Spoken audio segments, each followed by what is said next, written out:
guys, and welcome back to my channel.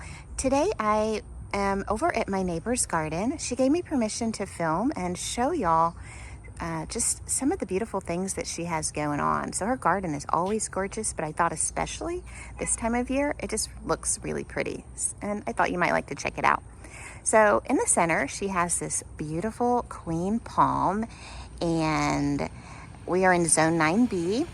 And so it really thrives here. Sometimes when we get the cold snaps, so the freezing snaps that we can get, she will come out and wrap the tree and cover it in lights to help keep it through that cold spell.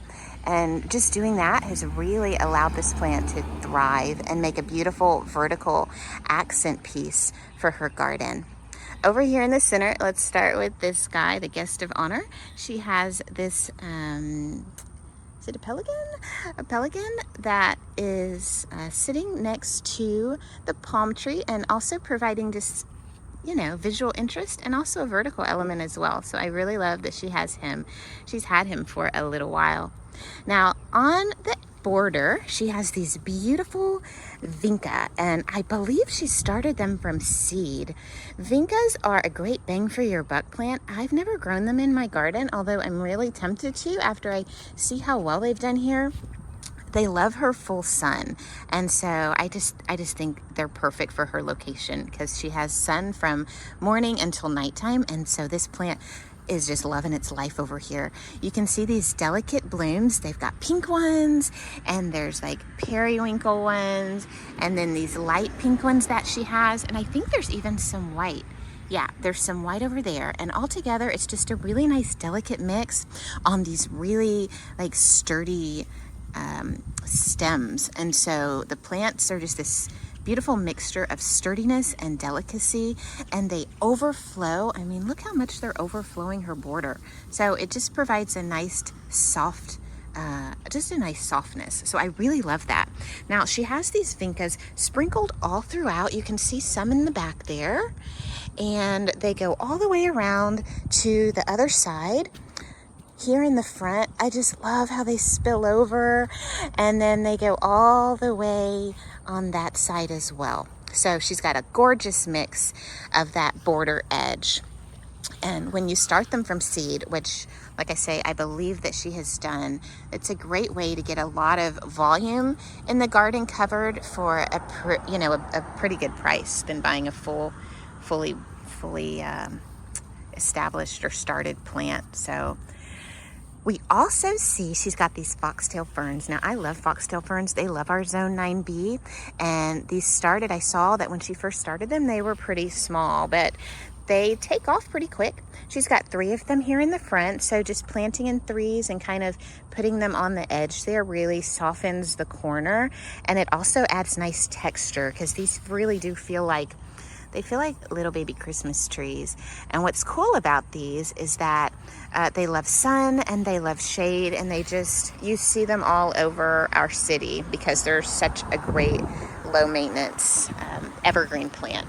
Now back here, if we walk around her palm that she has, and we'll look at that in a second, you'll see she also has some more. Let me come around here. She also has a couple more foxtails back here. So it provides great symmetry.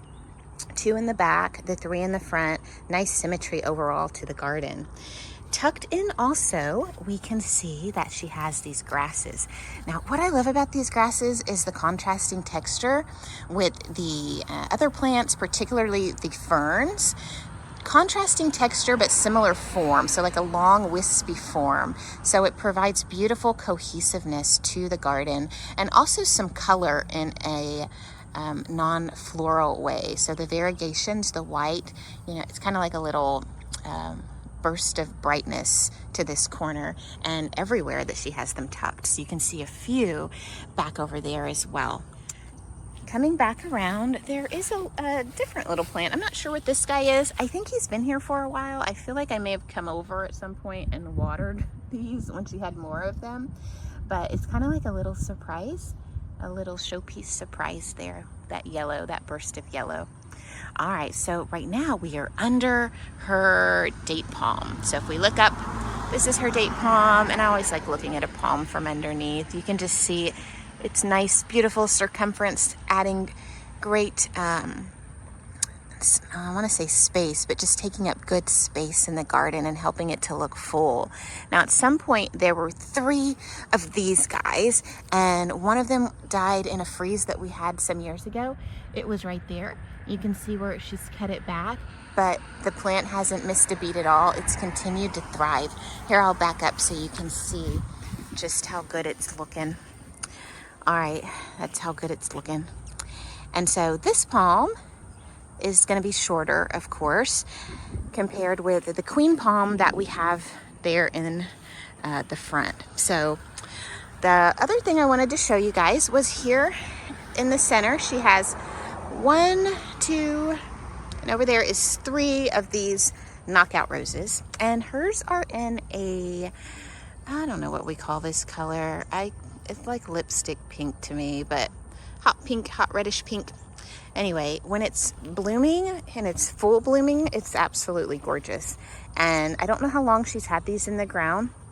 Not super long, but she's really good about like cutting it back, fertilizing, and doing all the things so that when it's its time to shine, it really does shine. And then right in the center, we'll circle back around again. Right in the center, she has this Laura petalum. I think that's what this is, a Laura petalum right in the center, this shrub. Hers is ginormous. I think it's just loving its spot here. It gets sun, a lot of sun, and it's gotten just really tall and really a nice backdrop piece. It's like you notice it, but you don't notice it at the same time. And that's the awesome thing about evergreens, is they just always look awesome and provide, a great backdrop and also a great centerpiece as well. The last thing we have are these shrubs. Now, I don't know what kind of shrubs these are. I should have asked her. I'm not sure if she knows, but we'll see if we can find that out. But we have these shrubs here, and I think there's one more over here. So she has these 2 shrubs. Again, a beautiful evergreen interest, just adding bulk to the garden. Now, the last thing that I really love about her garden, my neighbor's garden, is her edging. And she's chosen to use bricks in double layer. They're not mortared in or anything, and I absolutely love that because it's just like natural. Like, it reminds me of something just, planned but not planned at the same time. And I really like that aspect. And it goes all the way around. And you can't see it really well at the moment because of how gorgeous these vincas are, just really overlapping the space. So that's her garden, and she changes it throughout the seasons. And so maybe at some other point we'll get her permission, if she's good with it, and come out and see what it looks like at another season. But it's always beautiful, and every time I come home, it's just such a nice little thing to see. So anyway, that's it for today. I will see you guys in the next one. Bye.